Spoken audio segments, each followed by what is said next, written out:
we've been covering the Superman movie as it's been premiering, and I guess there were like some advanced screenings last night. This is like, it's like, okay, movies used to come out on Fridays, and they did Thursday night previews, then Wednesday night previews, then Tuesday night super exclusive previews. It's getting out of hand. Just put out your movie. But some people saw it last night, and there's a bunch of different reactions on the internet, of course, which we'll get into in just a moment. So please hit the like and subscribe button and join us here as we talk about all things in comic books. And this is probably the comic book event of the year. This Superman movie from James Gunn has been hyped more than anything. It's actually getting hyped more than Fantastic Four, a Marvel movie, which is kind of crazy. But the Superman property is a big one. And the Truth, Justice, and the American Way, that is the ultimate, American superhero. It's something that people probably really want right now in 2025 with the election of Donald Trump making everybody kind of love America again, except for they kind of took that out of the movie, right? They removed Truth, Justice, and the American Way as a slogan because they want to sell this to a worldwide audience. I don't know that the worldwide audience really is offended by that or anything like that. I think when you water stuff down like that, it just makes for corporate schlock. Now, let's take a look at this because there's a bunch of different reactions, but what I'm seeing is mostly people on our side of the aisle liked the movie and are saying it wasn't woke. Now, I've not seen the movie yet. I will cover a few of the reviews here and kind of give my thoughts as I'm going to maybe see it at some point just to kind of verify what's going on because it's like, what's happening? But I know James Gunn is a woke activist. I know that he does, of course, care about this stuff on a huge level, on the political level.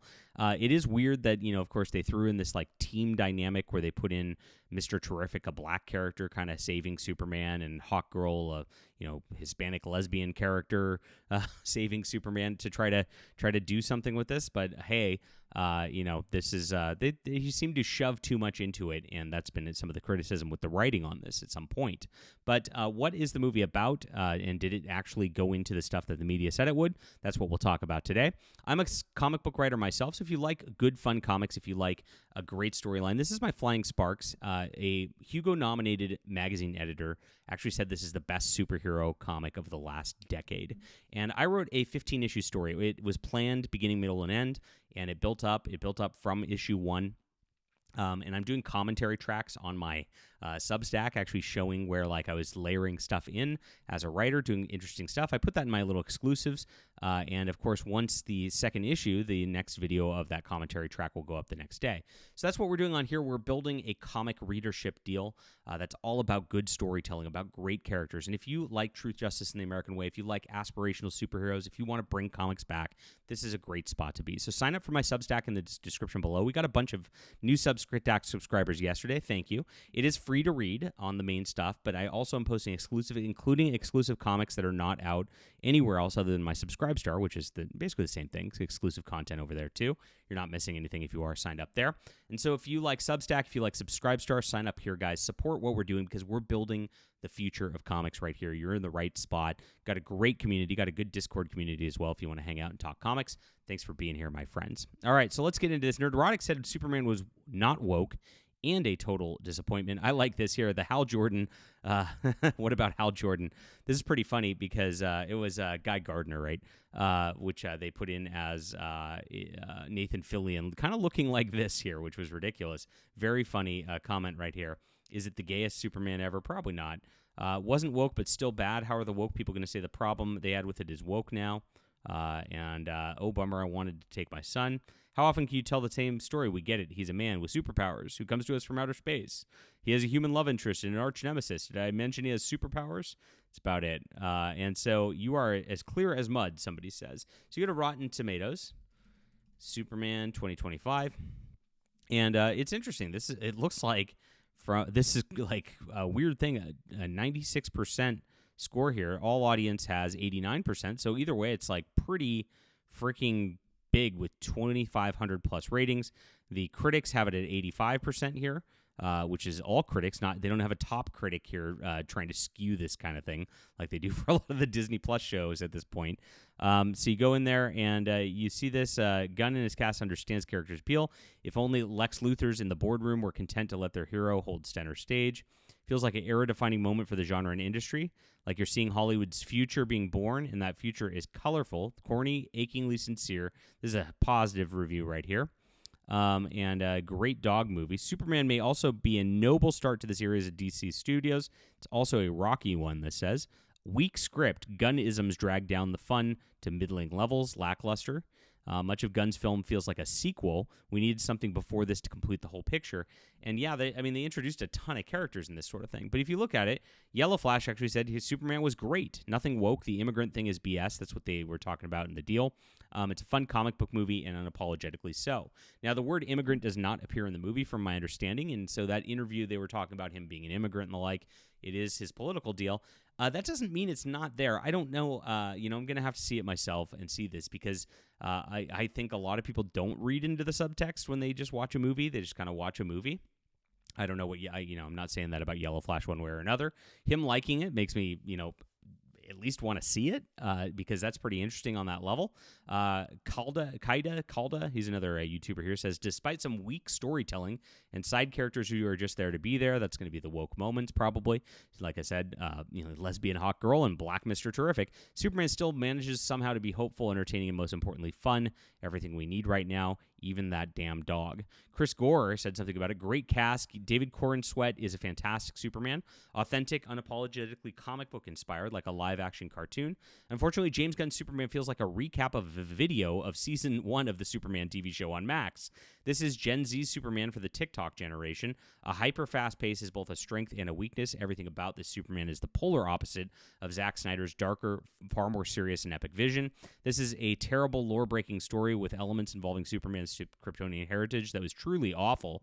I hope it gets fixed somehow in a future film. Superman will be divisive and create the kind of conversations I've had so many times in a comic book store. I have so many nitpicks, and strangely, I'm looking forward to seeing it again. It's also refreshing to see women allowed to be sexy in a modern Hollywood movie. Heels, skirts, and cleavage. Kids and families will love it. Superman movie right here. So a mixed review from Chris Gore right here. Now, this is a guy I trust here. He's just a comic book fan who's posting in the Bounding Into Comics thing. He says, I was excited to see it. Interest waned with statements about the movie.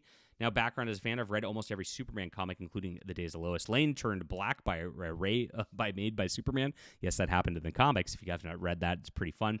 I wrapped up reading John Byrne's Superman. They did a four-book hardcover set from DC Comics that wrapped up that era. And then that goes into Superman Exile, which is an omnibus after that, which goes into Death of Superman after that. So you have this whole unbroken reading of Superman era, which is a lot of fun. And great stuff. That's some of the best Superman out there for sure. First thing I'm glad about it is the metahumans have been around for 3 centuries, so there's some world building there.